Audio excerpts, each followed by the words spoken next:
The old pickup truck made another grinding noise as Jake pressed harder on the gas pedal. He'd been hearing that sound for weeks now, but kept hoping it would just go away. Money was tight, and a mechanic was something he couldn't afford right now. The truck had been his home for the past 8 months. Ever since he lost his construction job and couldn't make rent anymore, Jake pulled over to the side of the empty highway and turned off the engine. Steam was coming from under the hood, which was never a good sign. He sat there for a moment, looking out at the empty road stretching in both directions. This part of Montana felt like the edge of the world. Nothing but fields, old fence posts, and the occasional abandoned building. He grabbed his water bottle from the passenger seat and got out to check the engine. The radiator was bone dry. Jake looked around, hoping to spot a gas station or even a house where he could ask for help. About half a mile down the road, he could see what looked like an old gas station. Though it appeared to be closed. Walking toward the station, Jake noticed how quiet everything was. No cars, no people, just the sound of wind moving through the tall grass. The gas station looked like it had been abandoned for years. The windows were boarded up, and weeds grew through cracks in the concrete. But there might be a water spigot around back that still worked. As he walked around the building, Jake heard something that made him stop. It sounded like someone crying but trying to be quiet about it. He listened carefully and heard it again. The sound was coming from behind a large dumpster near the back of the building. Jake approached slowly, not wanting to scare whoever it was. When he looked behind the dumpster, he saw something that made his heart sink. A young girl, maybe 16 or 17 years old, was curled up on the ground. Her clothes were torn and dirty, and she looked like she hadn't eaten in days, but what shocked Jake the most was her head. Someone had shaved off all her hair, and across her scalp, written in what looked like charcoal, was the word "Unwanted." The letters were crude and harsh, like someone had pressed hard while writing them. The girl looked up at Jake with wide, frightened eyes. She pressed herself further back against the dumpster like a trapped animal. Jake could see old bruises on her arms and fresh cuts on her hands. Whatever had happened to her, it was bad. "Hey," Jake said softly, crouching down to make himself less threatening. "I'm not going to hurt you. Are you okay?" The girl didn't answer. She just stared at him, ready to run if he made any sudden moves. Jake noticed she was shivering, even though it wasn't that cold outside. "My name's Jake," he continued, keeping his voice gentle. "My truck broke down and I was looking for some water. I wasn't expecting to find anyone here." Still no response. Jake could see the fear in her eyes, but also something else. Exhaustion. This girl was completely worn out, physically and emotionally. "Are you hungry?" he asked. "I've got some food in my truck. Not much, but you're welcome to it." At the mention of food, the girl's expression changed slightly. Jake could tell she was hungry, but she was also scared to trust him. He slowly reached into his jacket pocket and pulled out a granola bar.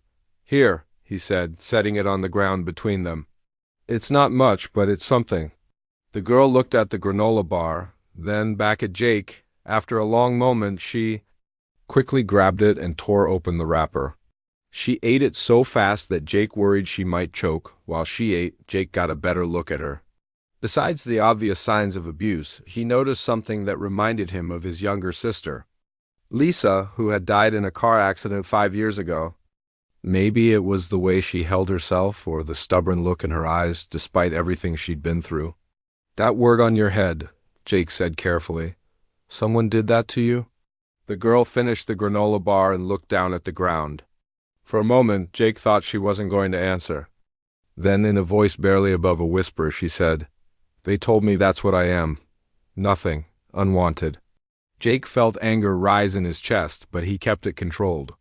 Getting upset wouldn't help this girl right now. "Well, they were wrong," he said. Firmly. "Dead wrong." The girl looked up at him, surprised by the certainty in his voice. Jake stood up slowly. "Listen, I need to get some water for my truck. There might be a spigot around here somewhere. You don't have to come with me, but you're welcome to. And if you want more food, I've got some crackers and a can of soup in the truck." He started to walk away, giving her space to decide what she wanted to do. After a few steps, he heard footsteps behind him. The girl was following, but staying about 10 feet back, they found a water spigot on the side of the building that still worked. While Jake filled his water bottle, the girl watched him carefully. She seemed to be studying his movements, trying to figure out if he was a threat. "You know anything about trucks?" Jake asked as they walked back toward the road. The girl shrugged. But Jake noticed her eyes go to his truck and then to the steam still coming from under the hood. "Radiator," she said quietly. Jake was surprised. "Yeah, that's right. You know about engines?" "Some," she said, still walking behind him when they reached the truck. Jake popped the hood and started pouring water into the radiator. The girl came closer, watching what he was doing. "You're doing it wrong," she said suddenly. Jake looked at her. "What do you mean?" "You need to let it cool down first. Adding cold water to a hot engine can crack the block." Jake stopped pouring. She was right. He'd been so focused on getting back on the road that he wasn't thinking clearly. "How do you know that?" he asked. The girl looked uncomfortable, like she'd said too much. "Just do," she mumbled. They waited for the engine to cool down, sitting on the tailgate of Jake's truck. He gave her the crackers and soup he'd promised, and she ate them slowly this time. Jake noticed she kept looking down the road in both directions, like she was expecting someone to come looking for her. "You running from something?" he asked. The girl tensed up. "Maybe someone hurt you bad, didn't they?" She touched the word written on her head unconsciously. "They said it was to help me, to make me better. But it wasn't help, it was—" She trailed off, unable to find the words. Jake waited, not pushing her to say more. He'd learned that sometimes people needed time to find their voice. "There were others," she said finally. "Other kids. Some of them just disappeared." A chill ran down Jake's spine. Whatever this girl had escaped from, it sounded like something much worse than just a bad home situation.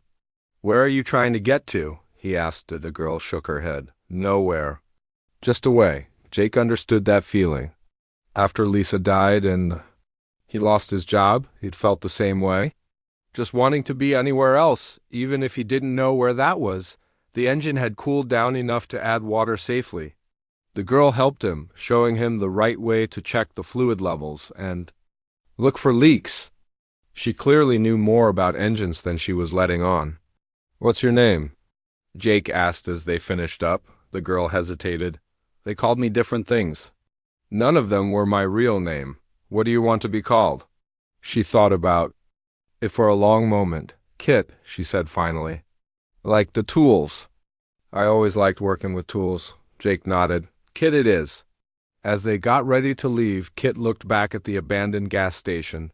"Thank you," she said quietly, "for the food.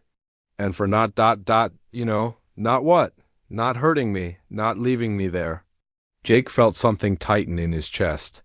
What kind of world was it where a kid had to thank someone for basic human decency? "Where are you headed?" Kit asked as they got in the truck. Jake started the engine, relieved when it turned over smoothly. "I don't really know. Just driving.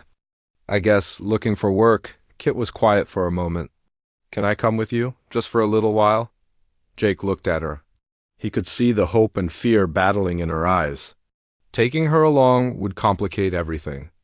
But leaving her here, alone and hurt, wasn't an option either. "Yeah," he said, "you can come along." As they pulled back onto the empty highway, Jake caught Kit looking in the side mirror, watching the abandoned gas station disappear behind them. Whatever she was running from, she was still scared it might catch up with her, but for now, she was safe. And maybe that was enough. 3 days had passed since Jake found Kit behind that abandoned gas station. They'd been driving mostly in silence, stopping only for gas and cheap food from convenience stores. Kit always stayed in the truck while Jake went inside, ducking.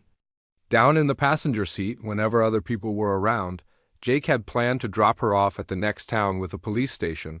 But every time they approached one, Kit would get this look of pure terror in her eyes. She'd start breathing fast and gripping the door handle like she was ready to jump out of a moving vehicle. So Jake kept driving. They were camped out behind a truck stop outside of Billings when Jake woke up to screaming. Kit was thrashing around in her sleeping bag, yelling words that made Jake's blood run cold. No more corrections, please, I'll be good. Don't take me to the quiet room. Jake crawled over and gently shook her shoulder. Kit, hey, Kit, wake up. You're safe. Her eyes snapped open, wild and unfocused.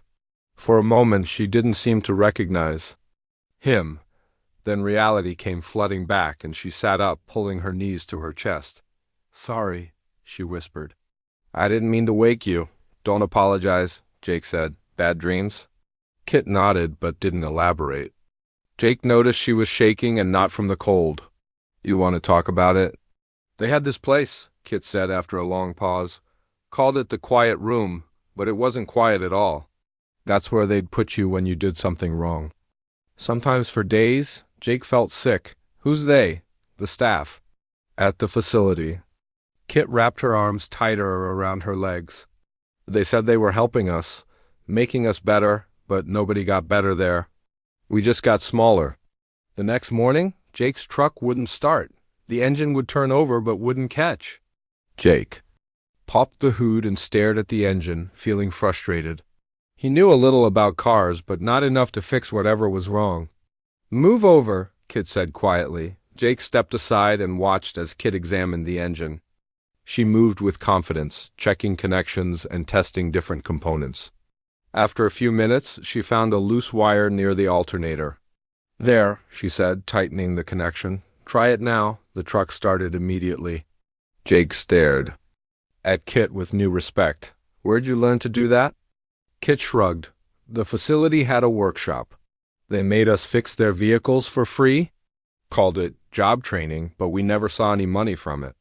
As they drove that day, Kit opened up a little more.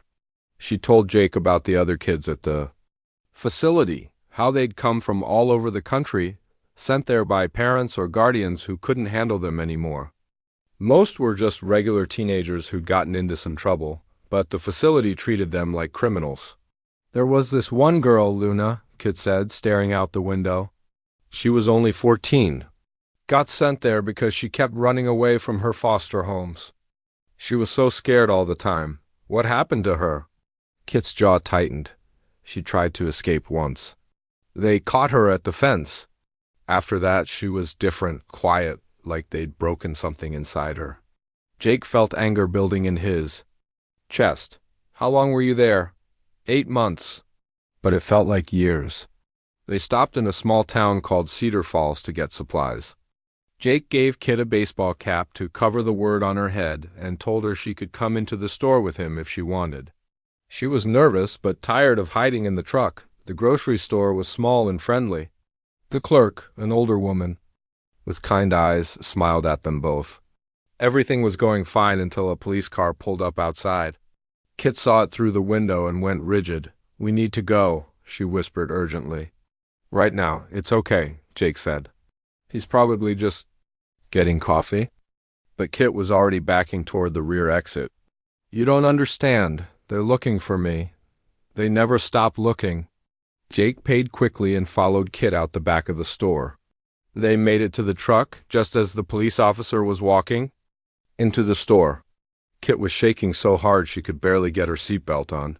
Kit, that officer doesn't even know who you are. You don't get it, Kit said, her voice tight with fear. The facility has connections everywhere. They pay people to watch for runaway kids. That's how they found some of the others who tried to escape. Jake started the truck and drove out of town, taking back roads to avoid the main street. Kit didn't relax until they were miles away. That evening, they camped by a small lake. Jake caught a couple of fish, and Kit showed him how to clean them properly. She was good with her hands, quick and precise. While they cooked dinner over a small fire, Jake decided to ask the question that had been bothering him. Kit, why haven't you tried to contact your family? Your parents must be worried about you. Kit poked at the fire with a stick. My mom died when I was 14, cancer. After that, it was just me and my stepdad. What happened? He couldn't handle me, I guess. I was angry all the time, getting into fights at school. Acting out, one day he just gave up.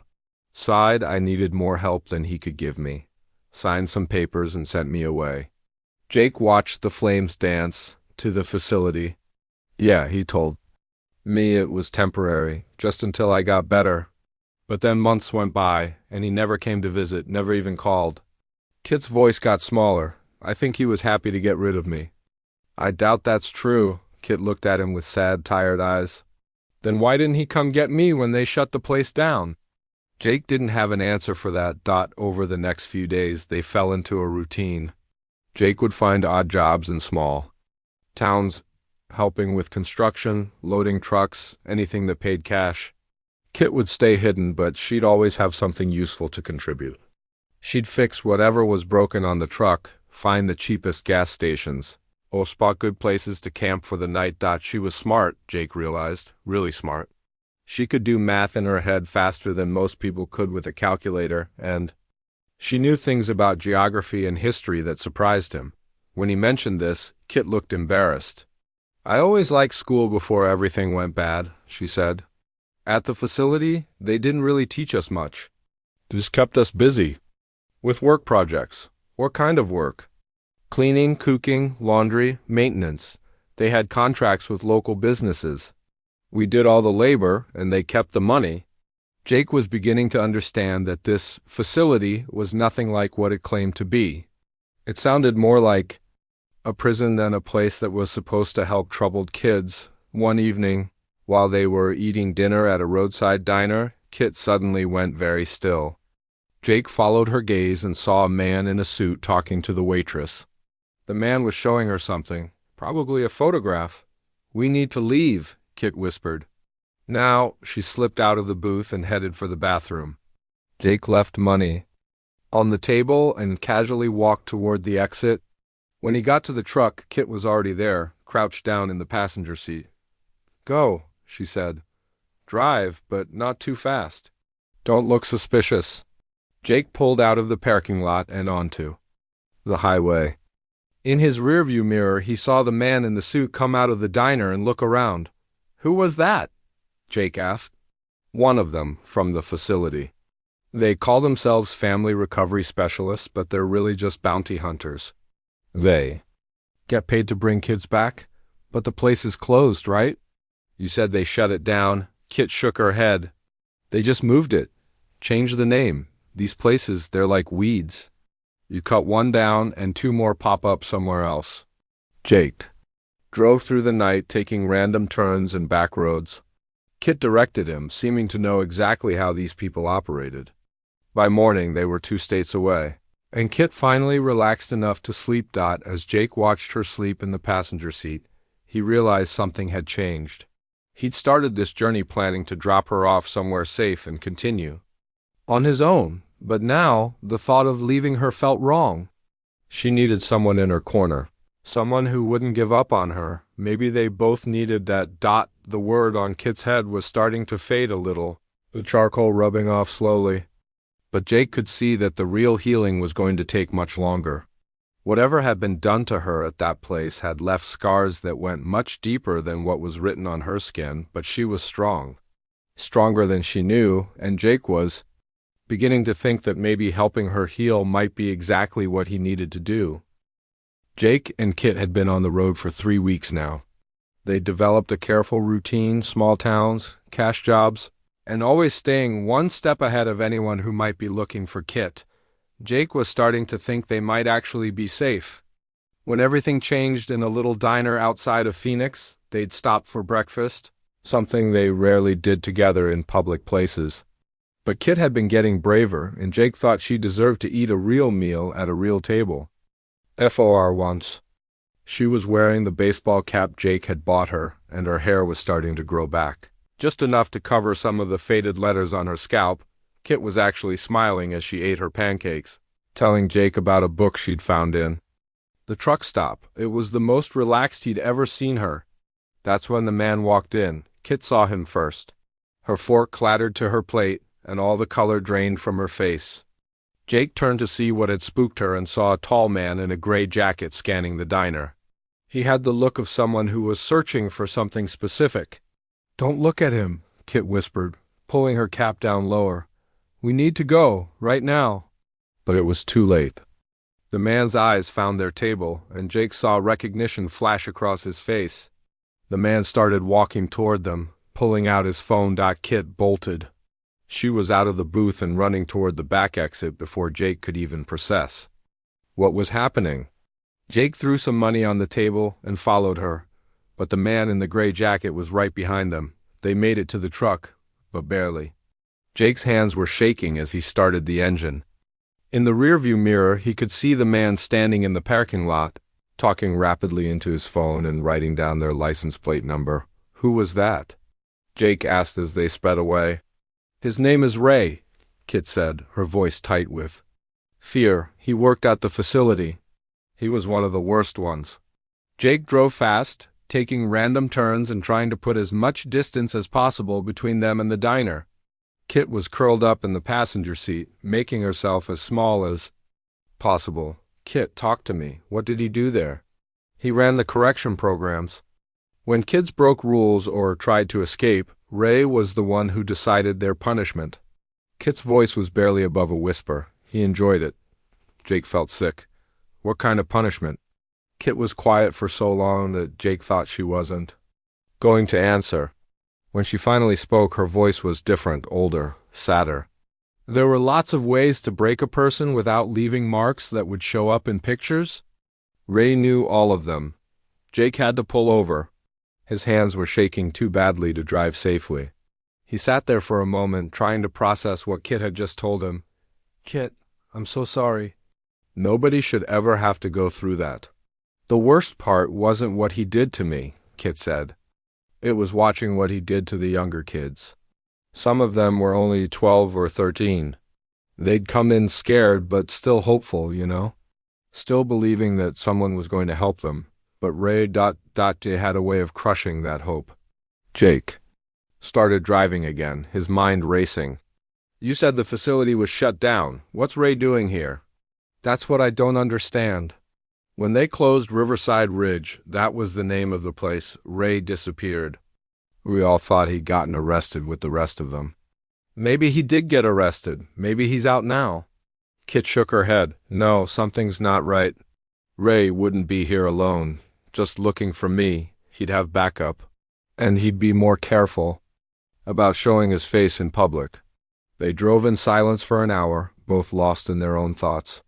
Finally, Jake pulled into a rest area.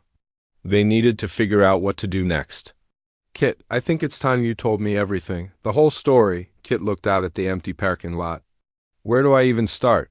Start with how you ended up at this place. Kit took a deep breath. After my mom died, I was angry all the time. I'd get into fights at school, stay out all night, just ... I was out of control. My stepdad, Tony, he tried for a while, but I was too much for him to handle. So he sent you away? He said it was temporary, just until I learned to cope better. He showed me this brochure for Riverside Ridge. It looked nice in the pictures, like a boarding school or summer camp. They'd promised they'd help me work through my grief and anger. Jake could imagine how that conversation must have gone. A desperate parent looking for help, and these people promising an easy solution. What was it really like? Nothing like the brochure. The first day, they took all our personal belongings. Said we had to earn the right to have them back. Then they gave us uniforms and assigned us numbers. I was number 23. Kit pulled out a small notebook from her jacket pocket. Jake hadn't known she'd been carrying it. The cover was worn and dirty, like she'd been hiding it for a long time. I started keeping track of things, she said, opening the notebook. At first, just to remember home. But then I realized I needed to document what was happening, in case someone ever asked. Jake looked at the notebook. It was filled with Kit's neat handwriting, drawings, and what looked like maps. This is incredible, Kit. This is evidence. Evidence of what? Who's going to believe a bunch of troubled kids over a licensed facility? Jake flipped through the pages. Kit had documented everything, daily routines, staff members, punishment methods, even the layout of the buildings. There were also notes about other kids. Kit, look at this. You've got names, dates, everything. This isn't just your word against theirs. This is documentation. A lot of good it did me. I'd tried telling people when I first got there. Social workers, inspectors, anyone who would listen. But Ray and the others, they were smart. They knew how to make everything look normal when outsiders came around. Jake kept reading. One entry caught his attention. It was about a girl named River who had tried to escape. "What happened to River?" he asked. Kit's face went dark. "She made it over the fence one night. Got almost 5 miles before they caught her. When they brought her back, quotes, Kit trailed off. What? That's when they started the head writing.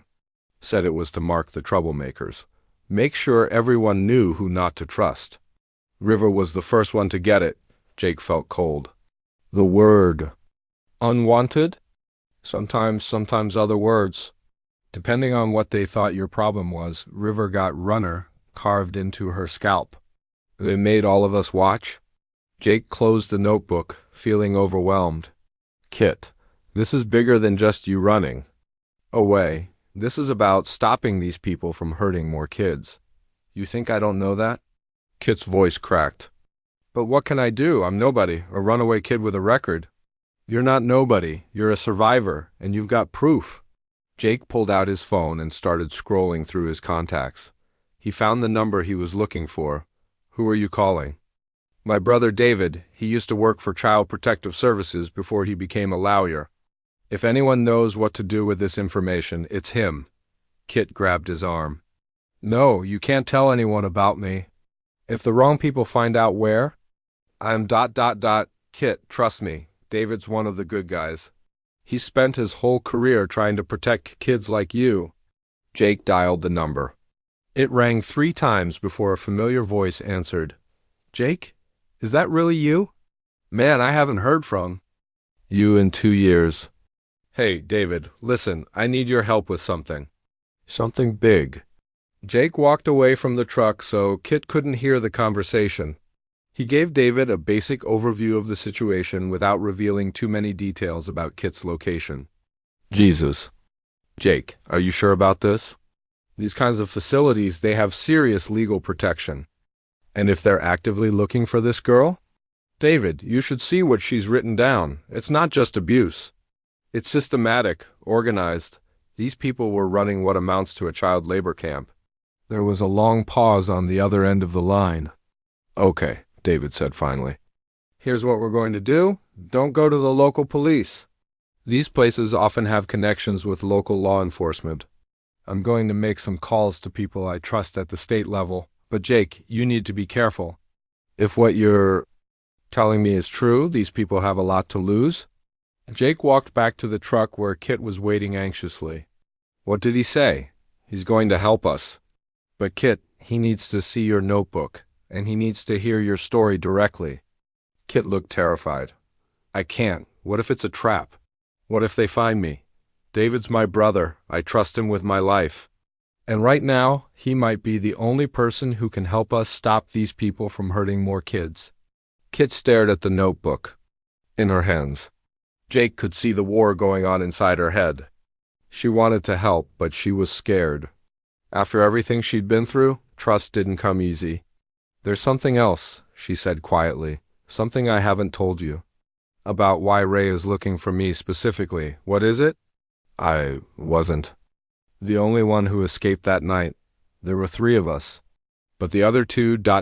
Kit's voice broke. "They didn't make it very far, and what happened to them when they got caught? That's when I realized these people weren't just running a facility. They were running something much worse." Jake felt the weight of what Kit was telling him. This wasn't just about one girl's escape. This was about something much bigger and more dangerous than he'd imagined.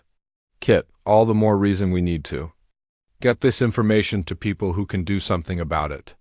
Kit looked at him for a long moment, then nodded slowly. "Okay," she said, "let's do it. But if this goes wrong, if they catch me because of this..." "They won't," Jake said firmly. "I won't." Jake's phone rang at 5 in the morning. They were camped behind an old abandoned barn in New Mexico, and the sudden sound made both of them jump awake. Jake recognized his brother David's number. "Jake, you need to move now." David's voice was urgent. "I made some calls yesterday about that facility, and I think I stirred up the wrong people." "What do you mean?" "Someone's been asking questions about you. About your truck. They know you're traveling with the girl." Jake was already throwing things into the truck.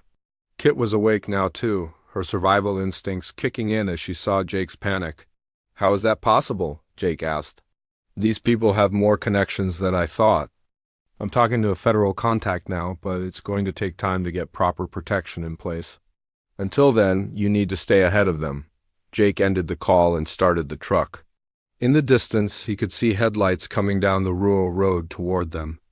Too many headlights for this time of morning in the middle of nowhere. "They found us," Kit said, her voice surprisingly calm. Jake gunned the engine and drove across the field behind the barn, hoping to reach the main road before the other vehicles could cut them off. The truck bounced and jolted over the rough ground, but Jake kept his foot on the gas. "How many are there?" Kit asked, looking back through the rear window. "At least 3 vehicles. Maybe more." Kit was quiet for a moment, thinking. "They're not going to give up. These people, they can't afford to let me talk to the authorities. I know too much." "What do you mean?" "The notebook I showed you, that's only part of it. I know about the money, Jake, where it came from, where it went. Riverside Ridge wasn't just abusing kids. They were trafficking us?" Jake almost lost control of the truck. "What? Some of the older kids, the ones who disappeared? They weren't just transferred to other facilities, they were sold. To people who wanted workers they didn't have to pay. Or worse." Jake felt sick. He thought he understood how bad this was, but it kept getting worse. They reached the main road, and Jake turned north, toward Colorado. He hoped the mountain roads would give them an advantage. Kit was navigating, using her knowledge of how these people operated to predict their moves. "Take the next exit," she said. "They'll expect us to stay on the main highway." Jake followed her directions, and they ended up on a winding mountain road. For a while, it seemed like they'd lost their pursuers. But then Kit spotted something in the side mirror. "There," she pointed. "Black SUV, it's been behind us for the last 10 miles, staying just far enough back that we might not notice." Jake checked his mirror. She was right. The SUV was matching their speed perfectly, never getting closer but never falling behind either. "They're hurting us," Kit said. "Forcing us to go where they want us to go." "How do you know that?" "They used the same technique when kids tried to escape the facility. Make them think they're free, but actually guide them toward a trap." Jake's hands tightened on the steering wheel. "So what do we do?" Kit thought for a moment. "We do something they don't expect, something that goes against their plan." She directed Jake to take a series of increasingly narrow roads that led deeper into the mountains. The black SUV followed, but Jake noticed it was having trouble with the tight turns. "There," Kit said, pointing to an old logging road. "Turn there." The logging road was barely more than a dirt path, full of rocks and deep ruts. Jake's truck could handle it, but the SUV behind them was struggling. Within a few minutes, they'd put some real distance between themselves and their pursuer. "You're amazing," Jake said. "How did you know about this road?" "I didn't, but I know how to read terrain. One of the few useful things they taught us at the facility." They drove for another hour before Kit felt safe enough to stop. They found a clearing where they could park the truck and still see the road below. Jake tried calling David again. "Thank God," David said when he answered. "Where are you?" "In the mountains somewhere. Kit thinks we lost them for now." "Good. Listen, I've been working with some federal investigators. They're very interested in what Kit has to tell them. But Jake, these people you're dealing with, they're not just some rogue facility operators. This goes deeper." "How deep?" "We think Riverside Ridge was part of a network. Multiple facilities across several states, all connected. They were making millions of dollars by essentially enslaving these kids." Jake looked at Kit, who was sitting on a fallen log, staring out at the mountains. She looked so young and fragile, but Jake knew she was stronger than anyone should have to be. "David, they're not going to stop hunting her." "She knows too much."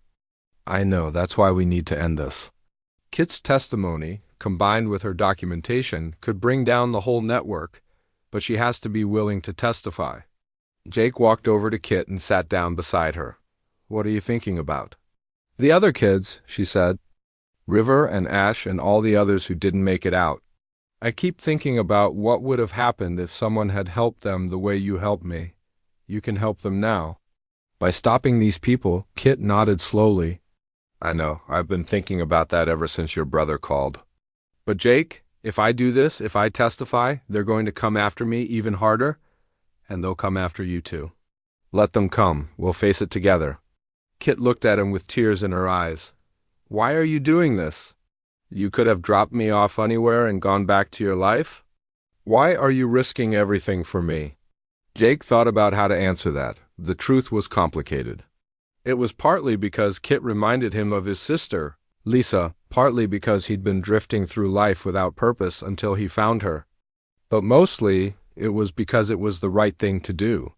Because you matter, he said simply. Because you're worth fighting for. They were interrupted by the sound of vehicles approaching. Jake and Kit scrambled back to the truck and saw two black SUVs coming up the logging road. Somehow, their pursuers had found them again. How is that possible? Jake asked as he started the truck. Kit was looking at something in her hand. A small device that Jake had never seen before. They've been tracking us, she said, her voice hollow. This was sewn into my jacket. I never found it because I never thought to look. She threw the tracking device out the window, but it was too late. The SUVs were getting closer and there was nowhere left to run. The logging road ended at an old mining operation with steep cliffs on three sides. We're trapped, Jake said. Kit was quiet for a moment, then she made a decision that surprised Jake. No, we're not, she said. Jake, give me your phone. What are you doing? I'm calling your brother, and then I'm going to do something these people won't expect. Kit dialed David's number. When he answered, she spoke quickly and clearly. This is Kit. I'm ready to testify. But first you need to get federal agents to these coordinates. She gave him their location. The people who ran Riverside Ridge are here, and they're about to make a big mistake. Jake watched in amazement as Kit got out of the truck and started walking toward the approaching vehicles. Her hands raised but her head held high. Kit, what are you doing? I'm done running, she called back. These people think they can control me because they made me afraid. But I'm not that scared kid anymore. The SUVs stopped about 50 feet away and several men got out. Jake recognized Ray from the diner, along with two other men in suits. They looked confident, like they thought they'd won. Hello, Kit, Ray called out. Ready to come home? I am home, Kit replied. This is my home now, with people who actually care about me, Ray laughed. You think this drifter cares about you? He's just using you like everyone else. No, Kit said firmly. He's the first person who ever saw me as something more than a problem to be solved. And that's why I'm going to make sure you never hurt another kid again. Jake heard the sound of helicopters in the distance. David had come through. Federal agents were on their way. Ray heard the helicopters too, and his confident expression changed to panic. He started shouting orders to the other men, but it was too late. The helicopters were getting closer, and Jake could see vehicles approaching from the main road. You made a mistake coming after me, Kit said to Ray. You should have just let me disappear. Ray pulled out his phone, probably trying to call for backup or an escape route, but Kit had one more surprise for him. By the way, she said, pulling something from her pocket, I've been recording this whole conversation. Every threat, every admission. My phone's been streaming everything live to the FBI. Jake smiled. Kit had been planning this from the moment she decided to stop running. She'd used herself as bait to draw these people out into the open where the authorities could catch them. The helicopters landed, and federal agents surrounded the area. Ray and his men were arrested without a fight. As Jake watched them being led away in handcuffs, he realized that Kit had just won the biggest victory of her life. She'd gone from being a scared, broken kid to someone who had the courage to face her abusers and bring them to justice. And she'd done it not just for herself, but for all the other kids who needed someone to fight for them. As the agents began taking statements, Kit walked back to Jake with a small smile on her face. So, she said, what do we do now? Jake put his arm around her shoulders. Now we start the next chapter. 6 months had passed since that day in the mountains when Kit faced down Ray and his men. 6 months of court hearings, depositions, and testimony that helped federal investigators uncover a network of facilities across 12 states. Kit's notebook and her brave decision to testify had started a chain reaction that was still bringing down corrupt operators and crooked officials. Jake stood in the doorway of their small apartment watching Kit at the kitchen table. She was doing homework for her night school classes, her hair now grown out enough to cover any remaining traces of what had been written on her scalp. The word unwanted was completely gone, replaced by someone who knew exactly how much she was worth. "You're staring again," Kit said without looking up from her math problems. "Sorry, just thinking about how different things are now." Kit smiled and closed her textbook. Different good or different weird? Different amazing. It hadn't been easy getting to this point. After the arrest, Kit had to spend weeks with social workers and therapists, reliving her trauma over and over again for legal proceedings. There were times when Jake wasn't sure she'd make it through the process. But Kit was tougher than anyone gave her credit for. The hardest part had been dealing with her stepfather, Tony, when the news broke about Riverside Ridge and the other facilities. He'd tried to contact Kit through the authorities. He claimed he'd had no idea what the place really was, that he genuinely thought he was getting help for a troubled teenager. "I don't know if I believe him," Kit had told Jake after one particularly difficult meeting with lawyers. Part of me wants to have family again. But how do I trust someone who gave up on me so easily?" Jake had held her while she cried, understanding exactly how she felt. Sometimes the people who were supposed to protect you were the ones who hurt you the most. In the end, Kit had decided she wasn't ready for a relationship with Tony, maybe someday, but not now. She needed time to heal and figure out who she was when she wasn't just surviving. The legal proceedings had taken months. Kit testified in front of grand juries, congressional committees, and in multiple criminal trials. Each time, Jake was there, with her, holding her hand when she needed support and giving her space when she needed to be strong on her own. Ray and 6 other facility operators were sentenced to federal prison. Tony lost his parental rights when it came out that he'd received kickbacks for referring Kit to Riverside Ridge. Dozens of other children were found and rescued from similar facilities across the country, but the real victory wasn't in the courtroom. It was in watching Kit slowly learn to trust again, to believe that she deserved good things, to understand that what happened to her wasn't her fault. Jake had officially become Kit's guardian 3 months ago. The process had been complicated, requiring background checks, home visits, and interviews with social workers. But David had helped navigate the legal system, and Kit had made it clear that Jake was the only family she wanted. "You know what's funny?" Kit said, getting up to make tea. "A year ago, I thought my life was over. I thought I was exactly what they said I was: unwanted, broken, worthless. And now?" Kit handed Jake a cup of tea and sat down beside him on their second-hand couch. "Now I know better. I know that what happened to me was about them, not me. And I know that healing is possible even when you think it isn't." Jake had been healing too.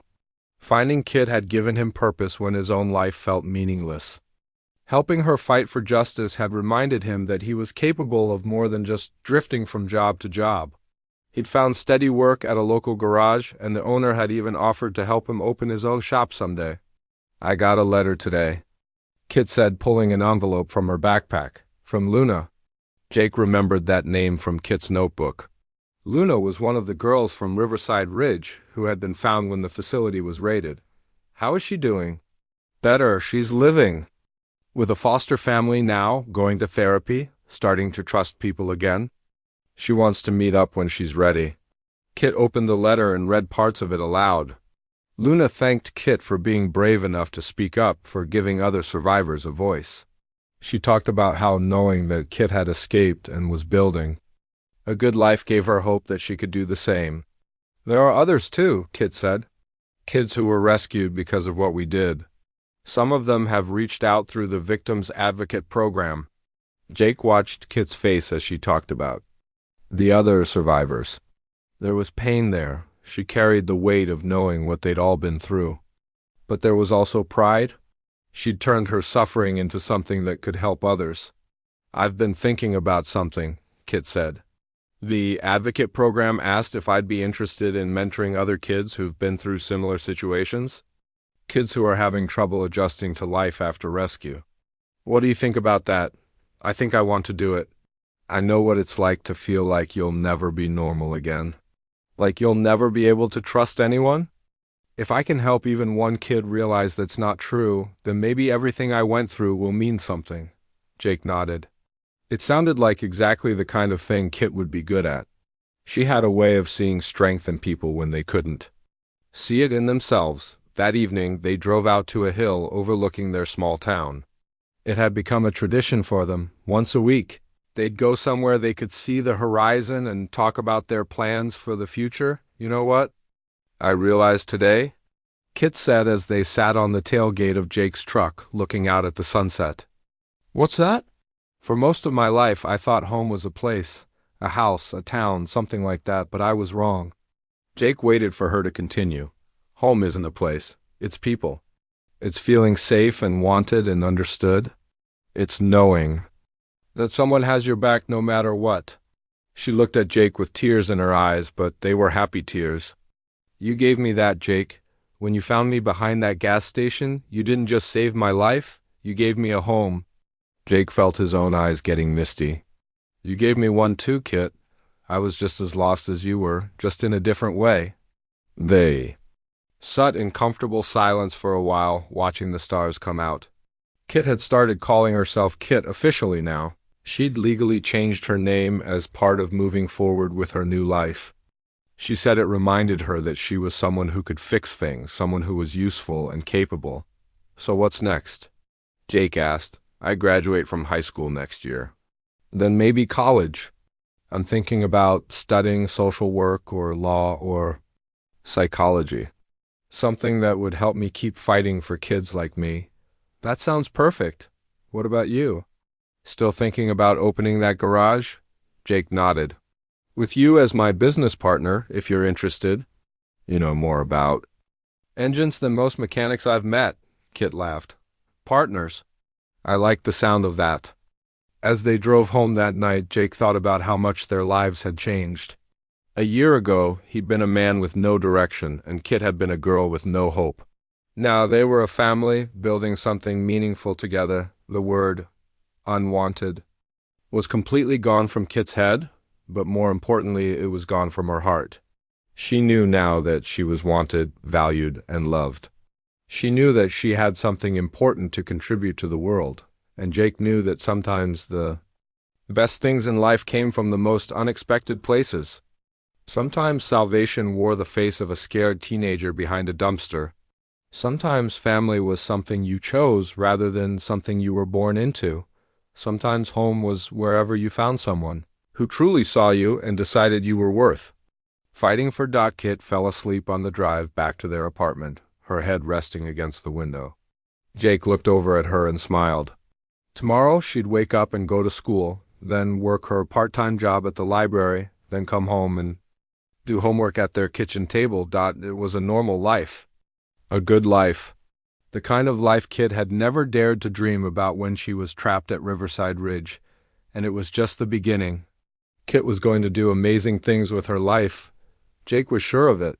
She was going to help other kids fight for justice and show the world that survivors could become more than just their trauma. She was going to be exactly what she'd always been, even when she couldn't see it herself, someone absolutely worth wanting.